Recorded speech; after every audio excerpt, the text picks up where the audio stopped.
நான் உங்கள் முன் நிற்பது கர்த்தருடைய ஒரு பெரிதான ஒரு கிரியை எனது வாழ்க்கையிலே நடந்தபடியினாலே இந்த சபையிலே எத்தனையோ ஆண்டுகளுக்கு முன்பு மிகவும் ஒரு தத்தளித்த மனப்பான்மையிலே தவிக்கும் மனப்பான்மையிலே ஒரு நண்பரால் வரவேற்கப்பட்டு இங்கு வந்தேன். இங்கு வந்துதான் எனது கர்த்தராகிய இயேசு கிறிஸ்துவை ஏற்றுக்கொண்டேன். பாஸ்டர் ஜெயந்த் என்னும் ஒரு பெரிய ஒரு ஊழியக்காரர் இருந்தார். எத்தனையோ வருடங்கள் இந்த சபையில் இருந்திருக்கின்றேன். அதற்காக எனக்கு ஆண்டவர் ஒரு பெரிய சர்டிஃபிகேட் கொடுக்க மாட்டார். இயேசுடன் அறையப்பட்ட அந்த கள்வன் கடைசி நேரத்திலே தான் இயேசு ஏற்றுக்கொண்டான். ஆனாலும் அவர் இன்று நீ என்னுடன் பரதீசில் இருப்பாய் என்று சொன்னார். அப்படிப்பட்ட ஒரு அன்புள்ள ஆண்டவரை நாங்கள் சேவிக்கிறோம். ஹல்லேலூயா. இந்த நேரத்திலே இந்த காலையிலே சங்கீதம் 107 நான் தொடங்கப் போகின்றேன். சகோதரன் வாசிப்பார். சங்கீதம் 107 23 30 வரை நாங்கள் தொடங்குவோம். கப்பலேறி கடல் யாத்திரை பண்ணி திரளான தண்ணீர்களிலே தொழில் செய்கிறார்களே, அவர்கள் கர்த்தருடைய கிரியைகளையும் ஆழத்திலே அவருடைய அதிசயங்களையும் காண்கிறார்கள். அவர் கட்டளையிட பெருங்காற்று எழும்பி அதன் அலைகளை கொந்தளிக்க பண்ணும். அவர்கள் ஆகாயத்திலே ஏறி ஆழங்களில் இறங்குகிறார்கள். அவர்கள் ஆத்துமா கிலேசத்தினால் கரைந்து போகிறது. வெறித்தவனைப் போல அலைந்து தடுமாறுகிறார்கள். அவர்களுடைய ஞானமெல்லாம் முழுகி போகிறது. அப்பொழுது தங்கள் ஆபத்திலே அவர்கள் கர்த்தரை நோக்கி கூப்பிடுகிறார்கள். அவர்கள் இக்கட்டுக்களுக்கு அவர்களை நீங்களாக்கி விடுக்கிறார். கொந்தளிப்பை அமர்த்துகிறார். அதன் அலைகள் அடங்குகின்றது. அமைதல் உண்டானதின் நிமித்தம் அவர்கள் சந்தோஷப்படுகிறார்கள். தாங்கள் நாடின துறைமுகத்திலே அவர்களை கொண்டு வந்து சேர்க்கிறார். ஹல்லேலூயா. மிகவும் அருமையான ஒரு வசனம் என்று சொல்வேன். மிகவும் அருமையான ஒரு கருத்து இதில் இருக்கின்றது. இந்த முழு வேதாகமத்திலே நாங்கள் பார்க்கும் பொழுது எத்தனையோ விதமான கப்பல் சம்பந்தமான காரியங்கள் இருக்கின்றன. படகு, கப்பல் என்று எத்தனையோ விதமான காரியங்கள் இந்த வேதாகமத்தில் சொல்லப்பட்டிருக்கின்றது. அதிலே 2 விதமான ஒரு கப்பல் அனுபவத்தை இந்த நேரத்திலே கர்த்தர் உங்களுடன் பகிர்ந்து கொள்ள சொன்னார். இந்த நேரத்திலே ஆண்டவரே, இந்த சபையிலே நாங்கள் இன்று என்ன பேச வேண்டும் என்று சில நாட்களாக கேட்டுக்கொண்டு வந்தேன். ஆனால் ஏனென்றால் கிறிஸ்தவ வாழ்க்கையிலே இந்த வேதத்திலே நாங்கள் எத்தனோ விதமான ரட்சிப்பை குறித்து பேசலாம், அவருடைய அன்பை குறித்து பேசலாம், அவருடைய சுவிசேஷத்துவத்தை குறித்து பேசலாம். எப்படியோ விதமான காரியங்கள் இருக்கின்றன.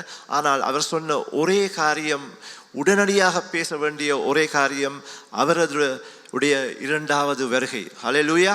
கர்த்தருடைய 2வது வருகை குறித்து தான் தேவன் இந்த நேரத்தில் எனக்கு பேசுவதற்கு அனுமதி கொடுத்தார் என்று சொல்ல வேண்டும்.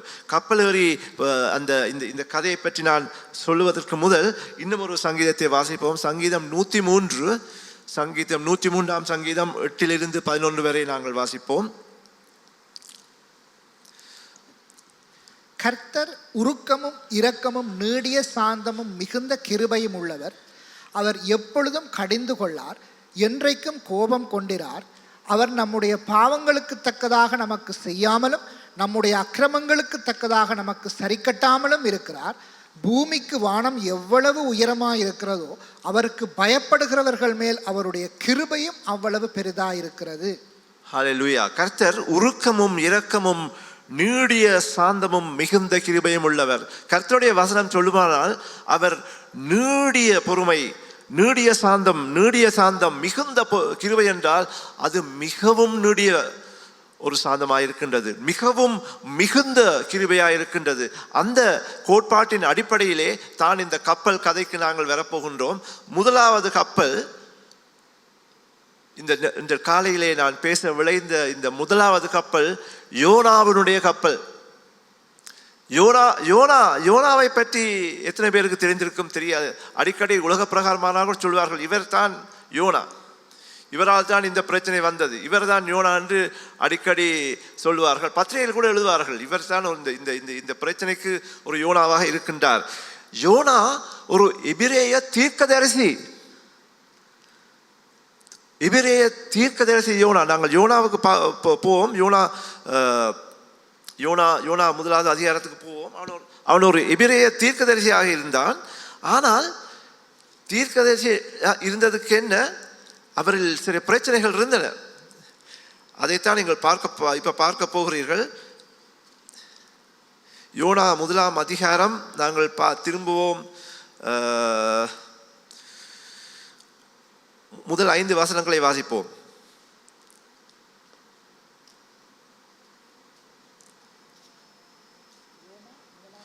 முதலாம் அதிகாரம் முதல் 5 வசனங்கள். அமித்தாயின் குமாரனாகிய யோனாவுக்கு கர்த்தருடைய வார்த்தை உண்டாகி, அவர், நீ எழுந்து மகா நகரமாகிய நினிவேக்கு போய் அதற்கு விரோதமாக பிரசங்கி, அவர்களுடைய அக்கிரமம் என் சமூகத்தில் வந்து எட்டினது என்றார். அப்பொழுது யோனா கர்த்தருடைய சமூகத்தினின்று விலகி தர்ஷீஷுக்கு ஓடி போகும்படி எழுந்து யோப்பாவுக்கு போய் தர்ஷீஷுக்கு போகிற ஒரு கப்பலை கண்டு கூலி கொடுத்து தான் கர்த்தருடைய சமூகத்தினின்று விலகும்படி அவர்களோட தர்ஷீஷுக்கு போக கப்பல் ஏறினான். கர்த்தர் சமுத்திரத்தின் மேல் பெருங்காற்றை வரவிட்டார். அதனால் கடலிலே கப்பல் உடையும் என்று நினைக்கத்தக்க பெரிய கொந்தளிப்பு உண்டாயிற்று. ஹல்லேலூயா. நாங்கள் பார்க்கிறோம், இந்த தீர்க்கதரிசியாக யோனா, அவன் கடவுளுடைய தீர்க்கதரிசியாக இருந்ததுக்கு என்ன, தேவன் சொல்லுகின்றார், நீர் வந்து நினிவேக்கு போ என்று. யோனா என்ன செய்கின்றான், இல்லை, நான் அங்கு போக மாட்டேன், நான் அவருடைய சமூகத்தில் இருந்து விலகி நான் தர்ஷீஷுக்கு போகிறேன் என்று கூலி கொடுத்து, சும்மா இல்லை, கூலி கொடுத்து, அதாவது நாங்கள் பாவத்தை விலை கொடுத்து வாங்குகின்றோம். அவருடைய கீழ்ப்படியாமே சில வேளைகளிலே விலை கொடுத்து வாங்குகின்றோம். அவன் தேவனுடைய சமூகத்தில் இருந்து விலகி போனான். அப்பொழுதுதான் இந்த 103ஆம் சங்கீதம் வருகின்றது. தேவன் அவனை தண்டித்தாரா? இல்லை, தேவன் தண்டிக்கவில்லை. கர்த்தர் சமுத்திரத்தின் மேல் பெரும் காற்றை வரவிட்டார். அதனால் கடலில் கப்பல் உடையுமென்று நினைக்கத்தக்கதாக பெரிய கொந்தளிப்பு உண்டாகின்றது. அதாவது சில வேளைகளிலே எல்லா வேளைகளிலும் இல்லை, சில வேளைகளிலே எங்கள் வாழ்க்கையிலே நாங்கள் கர்த்தருடைய சித்தத்துக்கு விரோதமாக போகும் பொழுது ஒரு பெரும் காற்றை வீசுகின்றார், கொந்தளிப்பை ஏற்படுத்துகின்றார், பிரச்சனைகள் உருவாகின்றன. அது ஏன்? அவர் உருக்கமும் இரக்கமும் நீடிய சாந்தமும் மிகுந்த கிருபையும் உடைய தேவன். ஹல்லேலூயா. அப்படிப்பட்ட தேவனைத்தான் நாங்கள் செபிக்கின்றோம். அதாவது பிரச்சனைகள் இருந்தாலும் கூட, நாங்கள் கீழ்ப்படியாமல் இருந்தாலும் கூட ஒரே அடியாக அவர் தண்டிப்பதில்லை. ஏனென்றால் நாங்கள் வாழும் காலம் கிருபையின் காலமாக இருக்கின்றது. கிருபையின் காலத்திலே நாங்கள் இருந்து கொண்டிருக்கிறோம். கிருபையின் காலத்தில் தான் இப்படிப்பட்ட சேட்டைகளை நமக்கு விட முடியும், விடக்கூடாது.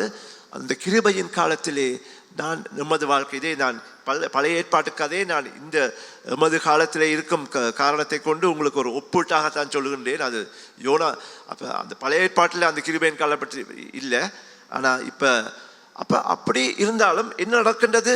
சில வேளைகளிலே வாழ்க்கையிலே பிரச்சனைகள், துன்பங்கள், துயரங்கள் ஒன்றின் பின்னால் ஒன்றாக வரும் பொழுது அந்த கொந்தளிப்பு ஏற்பட்டது. கப்பல் உடையுமென்று நினைக்கத்தக்கதாக பெரிய கொந்தளிப்பு ஏற்பட்டது. ஆனால் உடையவில்லை. சில வேளைகளே உங்கள் வாழ்க்கையின் கடைசி மட்டத்துக்கு வந்து விடுவோம். கடைசியாக வந்து விடுவோம். நாங்கள் ஓடி ஓடி ஓடி ஓடி கடைசியாக ஒரு கடைசி தரத்து, ஏன் ஆண்டவர் இப்படி ஒரு பிரச்சனை, ஆனால் அது உடையவில்லை. அந்த நேரத்தில் தான் கப்பற்காரர் பயந்து, யார் எல்லோரும் தங்கள் கடவுளை பார்த்து நேர்ந்து கொள்கிறார்கள். என்னப்பா, இது இப்படி செய்வோம், அப்படி செய்வோம், இப்படி செய்வோம், அப்படி செய்வோமா? நான் இந்த சபைக்கு வரும் பொழுது கூட ஒரு பெரிய பிரச்சனையோடு வந்தேன். என்னுடைய தாயார் மரணப்படுக்கையில் இருந்தார்.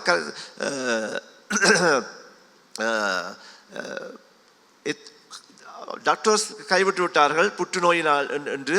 ஆனால் அந்த நேரத்திலே தான் எனக்கு அந்த ஞானம் உருவானது. கர்த்தரை தேட வேண்டும், கர்த்தரை தேட வேண்டும். அப்படியே எத்தனோ விதமான தினகரனுக்கு ஒரு கடிதம் எழுதினேன், வேறு ஒரு வித்தியாசமான போதர்கள். அந்த நேரத்தில் நாங்கள் ஓடி ஓடி எப்படியாவது இந்த இந்த கர்த்தரிலிருந்து இந்த பதிலை எடுக்க வேண்டும் என்று நாங்கள் ஓடுவோம். அப்படியே தான் ஒவ்வொருவரும் தன் தன் கடவுளை நோக்கி தியானிக்க தொடங்கினார்கள். அந்த 5ஆம் வசனத்தில் சொல்லப்பட்டிருக்கின்றது. அப்பொழுது யோனா என்ன செய்தார்? நித்திரையாயிருந்தான். அவன் நல்ல நித்திரை, அதாவது கர்த்தருடைய சபை சில வேளைகளிலே நித்திரை அடைந்திருக்கின்றது. அங்கிருந்த ஒரே தீர்க்கதரிசி, அங்கிருந்த கடவுளை நம்பும் பெரிய தீர்க்கதரிசி என்ன செய்கின்றார்? அப்பொழுது அவன் அயர்ந்த நித்திரையாயிருந்தான். சும்மா நித்திரை இல்லை, அவன் ஒரு அயர்ந்த நித்திரையா இருந்தான் என்று இருந்தான். அப்பொழுது இவர்கள் எல்லாம் பார்த்தார்கள், கப்பலில் இருந்த மற்றவர்கள், கப்பல் பெரிய புயலிலே தத்தளிக்கின்றது. யாரப்பா இவன் இப்படி நித்திரை கொள்றான், நீர் யார் என்று கேட்டான். அந்த நேரத்தில் அவன் சொன்னான், நான் எபிரேயன், சமுத்திரத்தையும் பூமியையும் உண்டாக்கின பரலோகத்தின் தேவனாய கர்த்தரிடத்தில் பயபக்தியுள்ளவன். அந்த நேரத்திலும் என்ன இருந்தாலும் கூட அவன் கடவுளை விட்டு கொடுக்கவில்லை. நான் எபிரேயன், நான் சமுத்திரத்தையும் பரலோகத்தின் தேவனாய கர்த்தர். அப்போது அவர்கள் சொன்னார்கள், கடைசி அவன் ஒப்புக்கொண்டான், நான் அவருடைய சமூகத்தில் இருந்து விலகி போய் கொண்டிருக்கின்றேன். அப்பொழுது அவர்கள் கேட்கிறார்கள், அப்ப நாங்கள் எப்படி இதை நிப்பாட்டுவது? அவன் சொன்னான், என்னை தூக்கி வெளியில போடுங்க. என்னை தூக்கி, யோனா தான் சொன்னான், என்னை தூக்கி சமுத்திரத்துக்கு போடுங்கள். அப்ப அவன் சொல்கிறான், அவனை நோக்கி சமுத்திரம் தமக்கு அமரும்படி நாங்கள் உனக்கு என்ன செய்ய வேண்டும் என்று கேட்கிறார்கள். 11ஆம் வசனத்தில் அவன் சொன்னான், நீங்கள் என்னை எடுத்து சமுத்திரத்தில் போட்டு விடுங்கள், அப்பொழுது சமுத்திரம் அமர்ந்திருக்கும் என்று சொன்னான். அந்த மனுஷர் பயந்தார்கள் அவனை போடுவதற்கு. சும்மா போடவில்லை. ஆண்டவரே, இந்த பழியை எமக்கு மேல் சுமத்தாயிரும் என்றெல்லாம் ஆண்டவரும் வேண்டிக் கொண்டுதான் அவனை தூக்கி தண்ணீரில் போட்டார்கள். அந்த நேரத்திலே சங்கீதம் 103 மீண்டும் வருகின்றது. கர்த்தர் உருக்கமும் இரக்கமும் நீடிய சாந்தமும் மிகுந்த கிருபையும் உடையவர். யோனாவை என்ன செய்தார்? சமுத்திரத்திலே போட்ட பிறகு என்ன நடந்தது? முழுகி போனானா? இல்லை. அந்த நேரத்திலே யோனாவை விழுங்கும்படி ஒரு பெரிய மீனை கர்த்தர் ஆயத்தப்படுத்தினார். ஹல்லேலூயா. அந்த நேரத்திலும் கூட அவருடைய நீடிய சாந்தம் அவனை விட்டுவிடவில்லை, கைவிட்டு விடவில்லை. அவனை காப்பாற்றுவதற்கு ஒரு பெரிய மீனை கர்த்தர் ஆயத்தப்படுத்துகின்றார். அந்த பெரிய மீன் ஆயத்தப்படுத்தும் பொழுது என்ன நடக்கின்றது? அந்த மீன் அவனை விழுங்கி விட்டது. சாதாரண இயற்கையின் கோணத்திலே பார்க்கும் பொழுது ஒரு பெரிய மீன் அல்லது திமிங்கலம் உங்களை விழுங்கினால் தப்ப முடியுமா? முடியாது. ஏன்னா மீன் வாயிற்குள்ளால் போக வேண்டும், அதில் பெட்கள் இருக்கின்றது, தொண்டைக்குள்ளாக போகணும், டாக்டருக்கு தெரிஞ்சிருக்கும். முடியாது. ஆனால் கர்த்தருடைய வசனம் சொல்கின்றது, 3 நாள் 3 இரவு அதற்குள்ளே இருந்தான். அதாவது எங்களுக்கு மூச்சு பிடிச்சு கொண்டு எவ்வளவு நேரம் இருக்க முடியும்? மூச்சை அடக்கி கொண்டு எத்தனை பேர் இருக்க முடியும்? நான் நேற்று பார்த்தேன், கூகுள் பண்ணி பார்த்தேன், கின்னஸ் புக் சாதனையில் மூச்சு பிடிக்கிறதுக்கு என்ன ரெக்கார்டு இருக்குண்டு. அதில் சொல்கிறாங்க, மூச்சு பிடிப்பதில் சாதனை 29 நிமிஷம். குரோஷியா நாட்டில் ஒரு டைவர் இருக்கிறார், விட்டோமிக் மாசிக் என்று 29 நிமிஷமும் 3 செகண்டும் மூச்சு பிடிச்சு ஒரு சாதனை ஏற்படுத்தியிருக்கின்றார். அது எனக்கு 2 நிமிஷம் பிடிக்கல. அது அவர் அப்படி ஒரு சாதனை. ஆனால் யோனா 3 நாள் 72 மணித்தியாலம் 4320 நிமிஷம். சாதாரண முறையிலே பார்க்க போனால் அந்த மீன் வயிற்றிலே யோனா இருந்தான். அந்த நேரத்திலே என்ன நடந்தது? தேவன் யோனா அந்த நேரத்திலே தான் தேவனை நோக்கி விண்ணப்பம் பண்ணுகின்றான். இதுக்கு என்ன சொல்வது? தமிழிலே சொல்ல போனால் சுடலை ஞானம் என்று சொல்வார்கள். கடைசி நேரத்திலே இன்றோ முடிய போகிற நேரத்திலே அவனுக்கு சுடலை ஞானம் ஏற்பட்டது. அது பெரிய ஒரு அதிகாரம் ஐயா. அந்த 2வது அதிகாரத்தை அது முழுக்க வாசிக்க போனால், அவன் என் நெருக்கத்தில் நான் கர்த்தரை நோக்கி கூப்பிட்டேன், அவர் எனக்கு உத்தரவு அறுபடினார், நான் பாதாளத்தின் வயிற்றிலிருந்து கூப்பிட்டேன், நீர் என் சத்தத்தை கேட்டீர். அந்த நேரத்தில் தான் கடைசியா யோனா மனம் திரும்ப மாறி தெரிந்தது. அவன் சமுத்திரத்தின் நடுமையாக ஆழத்திலே நீர் என்னை தள்ளிவிட்டீர், நீரோட்டம் என்னை சூழ்ந்து கொண்டது, உம்முடைய வெள்ளங்களும் அலைகளும் எல்லாம் என்மேல் புரண்டது, நான் உமது கண்களுக்கு எதிராக இராதபடிக்கு தள்ளப்பட்டேன். அப்படி அப்படி அப்படி அந்த 2வது அதிகாரத்திலே பெரிய கதையை சொல்லிக்கொண்டு போகிறார். அப்போ மீண்டும் சங்கீதம் 103, மிகுந்த இரக்கமுள்ள ஆண்டவர், மிகுந்த கிருபையுள்ள ஆண்டவர் என்ன செய்கின்றார்? கர்த்தர் மீனுக்கு கட்டளையிட்டார், அது யோனாவை அது கரையிலே அந்த அந்த வசனத்தை வாசிப்போம். அதாவது 2வது அதிகாரம் 7ஆம் வசனத்திலிருந்து 7ஆம் வசனத்தில் யோனா 2:7 10 வரைக்கும் வாசிங்கள். என் ஆத்துமா என்னில் தொய்ந்து போகையில் கர்த்தரை நினைத்தேன், அப்பொழுது என் விண்ணப்பம் உமது பரிசுத்த ஆலயத்திலே உம்மிடத்திலே வந்து சேர்ந்தது. பொய்யான மாயை பற்றி கொள்ளுகிறவர்கள் தங்களுக்கு வரும் கிருபையை போக்கடிக்கிறார்கள். நானோவெனில் துதியின் சத்தத்தோடே உமக்கு பலியிடுவேன், நான் பண்ணின பொருத்தனையை செலுத்துவேன், ரட்சிப்பு கர்த்தருடையது என்றான். கர்த்தர் மீனுக்கு கட்டளையிட்டால் அது யோனாவை கரையில் கக்கிவிட்டது. கர்த்தருடைய கிருபை, ஹல்லேலூயா. மீனை கட்டளையிட்டார், அந்த நேரத்திலே அது யோனாவை கக்கிவிட்டது என்று சொல்கிறார். சங்கீதம் 107 நாங்கள் வாசித்தோம். அப்பொழுது தங்கள் ஆபத்திலே அவர்கள் கர்த்தரை நோக்கி கூப்பிடுகிறார்கள், அவர்கள் இக்கட்டுகளுக்கு அவர்களை நீங்களாக்கி விடுவிக்கிறார், கொந்தளிப்பை அமர்த்துகிறார், அதன் அலைகளை அடங்குகின்றது, அமைதலுண்டான நிமித்தம் அவர்கள் சந்தோஷப்படுகிறார்கள், அவர்கள் தாங்கள் நாடின துறைமுகத்தில் அவர்களை கொண்டு வந்து சேர்க்கிறார். அந்த மீன் அவனை நடுக்கடலிலே கக்கிவிடவில்லை, கக்கி இருக்கலாம், நடுக்கடலிலே கக்கிவிடவில்லை, கரை ஓரத்திலே வந்து அவரை கக்கிவிட்டது, அவனை தப்ப விட்டார். அதுக்கு யார் செய்தது? ஆண்டவர் செய்தார். அப்படிப்பட்ட ஒரு ஆண்டவரைத்தான், அப்படிப்பட்ட ஒரு கிருபையுள்ள ஆண்டவரைத்தான் நாங்கள் இந்த நேரத்திலே நாங்கள் சேவித்துக் கொண்டிருக்கிறோம். அதுக்கு பிறகு யோனாவின் கதை வித்தியாசமாக போகின்றது. அது அல்லது இன்றைய பிரசங்கம், அதாவது தேவனுடைய கிருபையின் நாட்களிலே நாங்கள் வாழ்ந்து கொண்டிருக்கின்றோம், தேவனுடைய அன்பின் நாட்களிலே வாழ்ந்து கொண்டிருக்கின்றோம். அந்த கிருபையின் காலம் முடிய போகின்றது. அதில் தான் அந்த கர்த்தருடைய 2வது வருகையின் முக்கியத்துவத்தை நாங்கள் பகிர்ந்து கொள்ள வேண்டும். அந்த கிருபையின் காலம் எப்பொழுதுமே இருக்காது என்பதை சபையார் உணர்ந்து கொள்ள வேண்டும். இப்பொழுது நாங்கள் பார்ப்போம் அந்த 2வது கப்பல் கதை. 2வது கப்பல் கதை யாராவது தெரியுமா என்ன சொல்ல போகின்றது? எத்தனோ கதைகள் இருக்கின்றது. நோவா பேழை என்று சொல்வார்கள், அது கப்பல் தான். அதாவது நோவாவுடைய கதையிலே நாங்கள் பார்க்கிறோம். ஆதியாகத்துக்கு திருப்புவோம். ஆதியாகம் 6ஆம் அதிகாரம், ஆதியாகம் 6:11 22 வரை வாசிக்க முடியுமா? பூமியானது தேவனுக்கு முன்பாக சீர்கெட்டதாயிருந்தது, பூமி கொடுமையினால் நிறைந்திருந்தது. தேவன் பூமியை பார்த்தார், இதோ அது சீர்கெட்டதாயிருந்தது, மாம்சமான யாவரும் பூமியின் மேல் தங்கள் வழியை கெடுத்து கொண்டிருந்தார்கள். அப்பொழுது தேவன் நோவாவை நோக்கி, மாம்சமான யாவரின் முடிவும் எனக்கு முன்பாக வந்தது, அவர்களாலே பூமி கொடுமையினால் நிறைந்தது, நான் அவர்களை பூமியோடும் கூட அழித்து போடுவேன். நீ கொப்பேர் மரத்தால் உனக்கு ஒரு பேழையை உண்டாக்கு, அந்த பேழையிலே அறைகளை உண்டு பண்ணி அதை உள்ளும் புறமுமாக கீழ்பூசு. நீ அதை பண்ண வேண்டிய விதம் என்னவென்றால், பேழையின் நீளம் 300 முழமும் அதன் அகலம் 50 முழமும் அதன் உயரம் 30 முழமாக இருக்க வேண்டும். நீ பேழைக்கு ஒரு ஜன்னலை உண்டு பண்ணி மேல் தட்டுக்கு ஒரு முழ தாழ்த்தியிலே அதை செய்து முடித்து, பேழையின் கதவை அதன் பக்கத்தில் வைத்து கீழறைகளையும் 2ஆம் தட்டின் அறைகளையும் 3ஆம் தட்டின் அறைகளையும் பண்ண வேண்டும். வானத்தின் கீழே ஜீவ சுவாசமுள்ள சகல மாம்ச ஜந்துக்களையும் அழிக்க நான் பூமியின் மேல் ஜலப்பிரளயத்தை வரப்பண்ணுவேன், பூமியில் உள்ள யாவும் மாண்டு போம். ஆனாலும் உன்னுடனே என் உடன்படிக்கையை ஏற்படுத்துவேன், நீயும் உன்னோடே கூட உன் குமாரரும் உன் மனைவியும் உன் குமாரரின் மனைவிகளும் பேழைக்குள் பிரவேசியுங்கள். சகலவித மாம்சமான ஜீவன்களிலும் ஆணும் பெண்ணும் வகை ஒன்றுக்கு ஒவ்வொரு ஜோடு என்றும் உன்னுடன் உயிரோடே காக்கப்படுவதற்கு பேழைக்குள்ளே சேர்த்துக்கொள். ஜாதி ஜாதியான பறவைகளிலும் ஜாதி ஜாதியான மிருகங்களிலும் பூமியில் உள்ள சகல ஜாதி ஜாதியான ஊரும் பிராணிகளிலும் வகை ஒன்றுக்கு ஒவ்வொரு ஜோடு உயிரோடே காக்கப்படுவதற்கு உன்னிடத்திலே வரக்கடவது. உனக்கும் அவைகளுக்கும் ஆகாரமாக சகலவித போஜன பதார்த்தங்களையும் சேர்த்து உன்னிடத்தில் வைத்துக்கொள் என்றார்.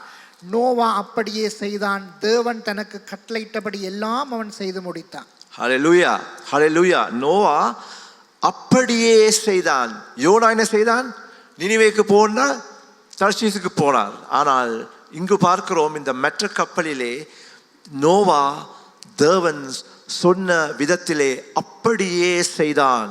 தேவன் எனக்கு கட்டளையிட்டப்பட்டபடியெல்லாம் அவன் செய்து முடித்தான். அங்கும் பார்க்கிறோம், அதில் ஒரு பெரிய ஒரு பூகம்பத்துக்கு ஆயத்தப்படுத்தி கொண்டிருந்தது உலகம். அதாவது தேவன் அந்த உலகத்தின் பாவங்களையும் பிரச்சனைகளையும் துன்பங்களையும் பார்த்து பார்த்து பார்த்து பார்த்து இதற்கு ஒரு முடிவு கட்ட வேண்டும் என்று அவர்களுக்கு அவர் ஒரு அந்த அந்த அந்த கப்பலை ஏற்படுத்தினார். ஆகவே நாங்கள் பார்க்கிறோம், அந்த அந்த அந்த ஆதியாகமத்தில் இப்பொழுது சகோதரன் வாசித்த கதையை கேட்டீர்கள். எந்த விதமாக கப்பலை செய்ய வேண்டும் என்று சொல்லிக் கொடுத்தார் தேவன். எந்த விதமாக, அதாவது அவர் சொன்ன அந்த நீள அகலங்கள் பரிமாணங்கள் இன்று கூட விஞ்ஞானிகளால் மிகவும் சரியான பரிமாணங்கள் என்று நிரூபிக்கப்பட்டிருக்கின்றன. அப்படிப்பட்ட ஒரு கட்டளையை கொடுத்தார். அதன்படியே அவன் செய்து முடித்தான். நாங்கள் பார்க்கிறோம், அந்த அந்த 7ஆம் அதிகாரத்திலே நாங்கள் பார்க்கிறோம், தேவன் அவனுக்கு கட்டளையிட்டபடி 7ஆம் அதிகாரம் 16ஆம் வசனத்திலே நாங்கள் பார்க்கிறோம், அந்த கிருபையின் காலம் முடிவடையும் ஒரு வசனம். தேவன் அவனுக்கு கட்டளையிட்டபடியே, ஆதியாகமம் 7:16, ஆணும் பெண்ணுமாக சகலவித மாம்ச ஐந்துக்களும் உள்ளே பிரவேசித்தன. அப்பொழுது கர்த்தர் அவனை உள்ளே விட்டு கதவை அடைத்தார். கதவை அடைத்தார். அந்த கிருபையின் காலம் அங்கே முடிவடைந்தது. அதற்கு பிறகு ஒருவருக்கும் உள்ளே வர முடியாது. எனக்கு அந்த மத்தேயு 25 நாங்கள் பார்க்கிறோம், அந்த 10 கன்னிகைகள் கதையை முழு கதையை நான் சொல்ல போக மாட்டேன். மத்தேயு 25ஆம் அதிகாரம் பாருங்கள், 7 10 வரை, 7 10ஆம் வசனத்தை வரை வாசிங்கள். அப்பொழுது அந்த கன்னிகைகள் எல்லாரும் எழுந்திருந்து தங்கள் தீவட்டிகளை ஆயத்தப்படுத்தினார்கள். புத்தி இல்லாதவர்களை புத்தி உள்ளவர்களை நோக்கி, உங்கள் எண்ணெயில் எங்களுக்கு கொஞ்சம் கொடுங்கள், எங்கள் தீவட்டிகள் அணைந்து போகிறதே என்றார்கள். புத்தி உள்ளவர்கள் பிரதி உத்தரமாக, அப்படியல்ல, எங்களுக்கும் உங்களுக்கும் போதாமல் இராதபடி நீங்கள் விற்கிறவர்களிடத்திற்கு போய் உங்களுக்காக வாங்கி கொள்ளுங்கள் என்றார்கள். அப்படியே அவர்கள் வாங்க போன போது மணவாளன் வந்து விட்டார்.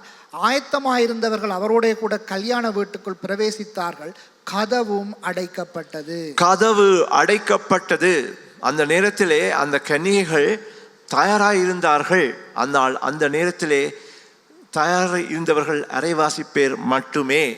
மற்ற அரைவாசி பேர் தயாராக இருக்கவில்லை. அதற்கு பிறகு அவர்கள் வெளியிலே போய் எண்ணெய் வேண்டிக் கொண்டு வரலாம் என்று எல்லாம் நினைத்தார்கள். அந்த நேரத்திலே கதவு அடைக்கப்பட்டது. கதவு அடைத்தது தேவன். நோவாவின் பேழையிலே கதவு அடைக்கப்பட்டது. ஆகவே நாங்கள் பார்க்கிறோம் பிரியமானவர்களே, இந்த நேரத்திலே நாங்கள் இருக்கும் இந்த கிருபையின் காலத்தின் கதவு அடைக்கப்பட போகின்றது. அதற்கு முன்பாக தேவன் எங்களை தயார்படுத்தி கொண்டிருக்கின்றார் அவரது 2வது வருகைக்காக. ஒரு ஒரு ஒரு பெரிய ஒரு உபதேசியார் ஒருவர் இருந்தார், சாம் கமலேசன் என்று. அவர் ஒரு பாடலை பாடுவார். இருள் சூழும் காலம் இனி வருதே, அருளுள்ள நாட்கள் பயன்படுத்தும், திறவுண்ட வாசல் அடைபடும் முன் நொறுங்குண்ட மனதாய் முன் செல்வோர் யார்? பாடுவோமா? இருள் சூழும் காலம் இனி வருதே, ஒளியுள்ள நாட்கள் பயன்படுத்தும், திறவுண்ட வாசல் அடைபடும் முன் நொறுங்குண்ட மனதாய் முன் செல்வோர் யார்?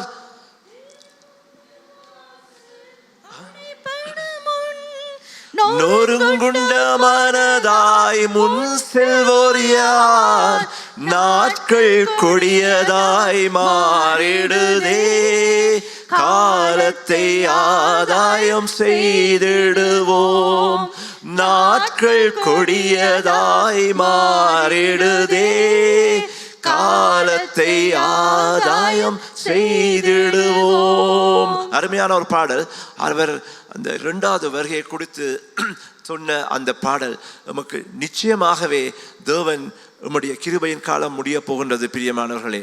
அதற்கு முன்பாக தேவன் நம்மை தயார்படுத்துகின்றார். நாங்கள் பார்க்கிறோம் இந்த மத்தேயுவில் நாங்கள் இந்த கன்னிகளை பற்றி பார்த்தது. நாங்கள் அவருடைய கதையை எமது சபைக்கு நாங்கள் ஒப்பிடுவோம். எமது சபை என்றால் கர்த்தருடைய சபை என்றால் ஜீவ இல்லத்தையும் நீங்கள் பார்க்கலாம். நாங்கள் பார்க்கிறோம் அந்த 10 கன்னிகைகளிலே எல்லோரும் கன்னிகள். அவர்கள் மணவாளனை எதிர்பார்த்திருந்தார்கள். அவர்கள் எல்லோரும் கன்னிகள். அதே போலவே சபையிலும் நாங்கள் எல்லோரும் கிறிஸ்தவர்கள். ஹல்லேலூயா. எல்லோரும் கிறிஸ்தவர்கள் என்றால் பரலோகம் போய்விடுவோமா? இல்லை. ஏனென்றால் 10 பேர் கன்னிகைகள் அவர்கள் மணவாளனுக்கு தயாராயிருந்தார்கள். நாங்கள் எல்லோரும் கிறிஸ்தவர்கள், நாங்களும் தயாராயிருக்கின்றோம். அவர்கள் தீவட்டிகளை பிடித்து வைத்திருந்தார்கள். நாங்கள் எல்லோரும் என்ன பைபிள் வச்சிருக்கிறோம். சரி, எல்லோருக்கும் பைபிள் இருக்கு. பைபிள் இல்லாத குடும்பமே இல்லை என்று நான் கட்டாயம் சொல்லுவேன். பைபிள் வாசிக்கிறார்களோ இல்லையோ தெரியாது. பைபிள் இல்லாத குடும்பம் உமது சபையிலே ஒருவர் கூட இல்லை. ஹல்லேலூயா, ஹல்லேலூயா. ஆகவே நாங்கள் பார்க்கிறோம் அந்த கன்னிகள் நினைத்தார்கள், நாங்கள் கன்னிகள், நாங்கள் தீவட்டி வைத்திருக்கின்றோம், நாங்கள் அவரை எதிர்பார்த்திருக்கின்றோம். என்ன பிரச்சனை? அதே போலவே தான் சபையிலே நாங்கள் நினைக்கிறோம். நாங்கள் சர்வீஸுக்கு வருகின்றோம், நாங்கள் காணிக்கை கொடுக்கின்றோம், நாங்கள் பைபிள் இருந்துட்டு போய் அதை வாசிக்கின்றோம். இதில் பிரச்சனையே இல்லை. அத்தனை பேரும் காத்திருந்தார்கள், அத்தனை கன்னிகளும் காத்திருந்தார்கள். நாங்களும் காத்திருக்கின்றோம். ஹல்லேலூயா, நாங்களும் காத்திருக்கின்றோம். ஆனால் எத்தனை பேர் தயாராக இருந்தார்கள்? அந்த 10 5 பேர் மட்டுமே தயாராயிருந்தார்கள். அதே போலவே சபையோரே இந்த நேரத்திலே நான் உங்களிடம் கேட்பது, உங்களில் எத்தனை பேர் தயாராயிருக்கின்றீர்கள்? ஆண்டவருடைய வருகைக்கு எத்தனை பேர் தயாராயிருக்கின்றீர்கள்? சபைக்கு வருவது மட்டுமல்ல, சபையில் நாங்கள் எத்தனோ விதமான ஊழியங்களையும் செய்கின்றோம், அது மட்டும் அல்ல. ஆனால் தயாராயிருப்பது எப்படி என்றுதான் நாங்கள் முக்கியமான ஒரு காரியமாக இருக்கின்றது. அதாவது யார் பரலோகம் போக முடியும்? நாங்கள் இதை வாசிப்போம். மத்தேயு 7ஆம் அதிகாரம், மத்தேயு 7:21 இருந்து 23 வரை ஒரு சிறிய ஒரு சம்பவம், அதை வாசிப்போம். மத்தேயு 7:21-29. பரலோகத்தில் இருக்கிற என் பிதாவின் சித்தத்தின்படி செய்கிறவனே பரலோக ராஜ்யத்தில் பிரவேசிப்பானே அல்லாமல் என்னை நோக்கி கர்த்தாவே கர்த்தாவே என்று சொல்லுகிறவன் அதில் பிரவேசிப்பதில்லை. அந்நாளில் அநேகர் என்னை நோக்கி கர்த்தாவே கர்த்தாவே உமது நாமத்தினாலே தீர்க்க தரிசனம் உரைத்தோம் அல்லவா, உமது நாமத்தினாலே பிசாசுகளை துரத்தினோம் அல்லவா, உமது நாமத்தினாலே அநேக அற்புதங்களை செய்தோம் அல்லவா என்பார்கள். அப்பொழுது நான் ஒரு காலம் உங்களை அறியவில்லை, அக்கிரம செய்கைக்காரரே என்னை விட்டு அகன்று போங்கள் என்று அவர்களுக்கு சொல்லுவேன். உங்களை நான் ஒரு காலம் அறியவில்லை. நாங்கள் சபைகளிலே அங்கத்துவம் பெற்றிருந்திருக்கலாம், நாங்கள் சங்கத்திலே சபையிலே ஊழியங்கள் செய்கிறவர்களா இருக்கின்றாம், எவ்வளவு விதமான காரியங்கள் செய்கிறவர்களா இருக்கலாம். ஆனால் அவை கர்த்தத்தின் சித்தத்தின் படி அவர் சொன்ன காரியங்களையா நாங்கள் செய்கின்றோம்? இதுவே சபையார் நாங்கள் எம்மை குறித்து கேட்க வேண்டிய கேள்வி. கர்த்தர் எமக்கு சொன்ன காரியத்தை செய்கின்றோமா, அல்லது எமக்கு பிடித்தமான ஒரு ஊழியத்தை செய்கின்றோமா? என்ன ஊழியமாக இருக்கட்டும், என்ன வரவேற்பு செய்கின்ற ஊழியமாக இருக்கின்றாம், பிரசங்கிக்கின்ற ஊழியமாக இருக்கின்றலாம், வேறு வேறு இடங்களுக்கு போய் செய்கின்ற ஊழியமாக இருக்கின்றலாம். ஆனால் நாங்கள் செய்யும் ஊழியம் கர்த்தர் எமக்கு சொன்ன காரியமா? ஏனென்றால் அவர்கள் சாதாரணவர்கள் அல்ல. யோனாவும் ஒரு தீர்க்கதரிசி. யோனா சாதாரணமானவன் அல்ல, அவன் ஒரு தீர்க்கதரிசி. அந்நாளில் அநேகர் என்னை கர்த்தாவே உமது நாமத்தினாலே தீர்க்க தரிசனம் உரைத்தோமே, உமது நாமத்தினாலே பிசாசுகளை துரத்தினோம் அல்லவா, உமது நாமத்திலே அதிக அற்புதங்களை செய்தோம் அல்லவா என்று சொல்லும் பொழுது அவர் சொன்னார், என்ன சொன்னார்? நான் உங்களை அறியவில்லை, அக்கிரம செய்ய சாதாரணமில்லை, அக்கிரம செய்கைக்காரரே. என்னடாப்பா, கடவுளுக்கு ஊழியம் செய்த என்ன போய் அக்கிரம செய்யக்காரர் என்று ஆண்டவர் சொல்கின்றார். அப்படிப்பட்ட ஒரு ஆண்டவரை தான் நாங்கள் சேவிக்கின்றோம். அவருடைய சித்தத்தின்படி செய்கிறவர்கள் தான் நிச்சயமாக அவர்கள் எடுத்துக்கொள்ளப்படுவார்கள். ஆகவே நாங்கள் நாங்கள் பார்க்கிறோம் மத்த 24ஆம் அதிகாரத்திலே நீங்கள் பார்த்திருப்பீர்கள், அந்த கடைசி காலத்திலே என்னென்ன காரியங்கள் நடக்க போனது, எத்தனோ விதமான காரியங்கள் சொல்லப்பட்டு இருக்கின்றது. அதை நான் இப்பொழுது வாசிப்பதற்கு நேரம் போதுமோ தெரியாது. மத்த 24:6-7 வசனங்களை வாசிப்போம். யுத்தங்களையும் யுத்தங்களின் செய்திகளையும் கேள்விப்படுவீர்கள், கலங்காதபடி எச்சரிக்கையாயிருங்கள். இவைகளெல்லாம் சம்பவிக்க வேண்டியதே, ஆனாலும் முடிவு உடனே வராது. ஆகவே நாங்கள் பார்க்கிறோம், கர்த்தர் இந்த யுத்தங்கள், எத்தனை யுத்தங்களை நாங்கள் கேள்விப்பட்டிருக்கின்றோம். உங்களுக்கு தெரியுமா, இந்த உலகத்திலே சென்ற ஆண்டும் இந்த ஆண்டும் நடைபெற்ற பூமி அதிர்ச்சிகளின் எண்ணிக்கை தெரியுமா? 2024ஆம் ஆண்டு 2024ஆம் ஆண்டு சென்ற வருடம் உலகத்திலே 6282 பூமி அதிர்ச்சிகள் ஏற்பட்டன. நம்புவீர்களா? 2024ஆம் ஆண்டு 6282 பூமி அதிர்ச்சிகள். இந்த ஆண்டு இதுவரை 10,786 பூமி அதிர்ச்சிகள் உலகம் பூராவும் ஏற்பட்டிருக்கின்றன. ஆகவே நாங்கள் பார்க்கிறோம், கர்த்தர் இந்த வசனத்தை சொல்லி போட்டு சொல்கின்றார், இதோ, அதாவது 25ஆம் வசனம் சொல்கிறார், இதோ முன்னதாக உங்களுக்கு அறிவித்திருக்கின்றேன், கடைசி வந்து சொல்ல வேண்டாம். ஆண்டவரே, எனக்கு தெரியல ஆண்டவரே, எங்களோட போதரையா சொல்லிக் கொடுக்கவில்லை ஆண்டவரே, நாங்கள் இதை பற்றி அறியப்படவே இல்லை ஆண்டவரே. சொன்னார், இதோ முன்னதாக உங்களுக்கு அறிவித்திருக்கின்றேன். கர்த்தர் அவருடைய கிருபையின் அந்த நீடிய சாந்தமும் நீடிய அன்பின் காரணமாக எவ்வளவு விதமான காரியங்களை எமக்கு முன் அறிவித்திருக்கின்றார். ஆனால் நாங்கள் என்ன செய்கின்றோம்? சபைக்கு வருகின்றோம், பாட்டுகள் பாடுகின்றோம். பாட்டுகள் பாடும் பொழுது கூட எத்தனை பேர், நான் ஒருவரையும் குறை சொல்லவில்லை, எத்தனை பேர் அந்த அந்த அந்த வசனங்களை உணர்ந்து பாடுகின்றோம், இசைக்காக பாடுகின்றோம். சில பாடல்கள் எங்களுக்கு அந்த இசை எங்களுக்கு நல்ல விருப்பம், அந்த மெட்டு நல்ல விருப்பம், அதுக்காக பாடுகின்றோம். ஆனால் எத்தனை பேர் அதை உணர்ந்து பாடுகின்றோம்? நாங்கள் பார்க்கிறோம், திருமண வீட்டுக்கு போனால் ஏதேனின் விவாகத்தை பற்றி பாடுகின்றோம். மரண வீட்டுகளுக்கு போனால் என்ன பாடுகின்றோம்? இன்பராயிற்றிலே மோட்சக்கரையில் நாம் சந்திப்போம், அப்படி சொல்லிக்கொண்டு அழுது புலம்புகின்றோம். நானும் அழுது புலம்புகிறேன் தான், என்னுடைய தாய் இறந்த பொழுது, இல்லை என்று சொல்லவில்லை. ஆனால் இன்பராய் ஈற்றிலே மோட்சக்கரையில் நாம் சந்திப்போம் என்பது ஒரு அருமையான ஒரு வசனம். மகிமையில் இயேசுவை தரிசிக்கும் நேரத்தில் அந்த நாள் நல்ல நாள், காலமோ செல்லுதே, வாலிபம் மறையுதே, எண்ணமெல்லாம் வீணாகும், கல்வியெல்லாம் மண்ணாகும், மகிமையில் இயேசுவை தரிசிக்கும் நேரத்தில் அந்த நாள் நல்ல நாள், பாக்கிய நாள். மகிமையில் இயேசுவை தரிசிக்கும் நேரத்தில் அந்த நாள் நல்ல நாள், பாக்கிய நாள்.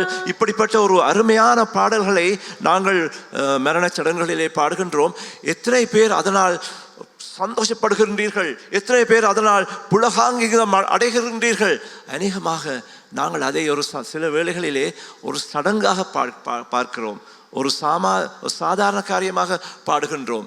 செத்த விழுந்தால் இதை தான் பாடணும், கல்யாணம் விழுந்தால் இதைத்தான் பாடணும், பிறந்த நாள் இருந்து இதைத்தான் பாடணும். பிறகு என்ன செய்கின்றோம்? எப்படி நாங்கள் தயாராக இருக்க முடியும்? கிறிஸ்துமஸ் வந்தால் என்ன பாடுகின்றோம்? பாலகனை பற்றி பாடுகின்றோம். சரியாது? போற்றுவோம் பாலனை, போற்றுவோம் பாலனை. என்ன பாட்டு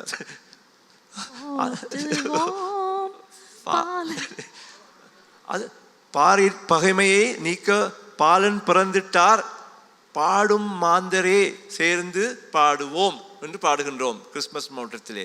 அப்படிப்பட்ட பாடல்களை நாங்கள் இன்னும் பாடிக்கொண்டு இருப்போமானால் எப்படி நாங்கள் கர்த்தருடைய வருகைக்கு தயாராயிருக்க போகின்றோம்? பைபிளிலே சொல்லப்படாத அந்த சென்டா கிளாஸ்ல படத்தை வச்சுக்கொண்டு பாடுகின்றோம். சபை தயாராக இருக்கின்றதா?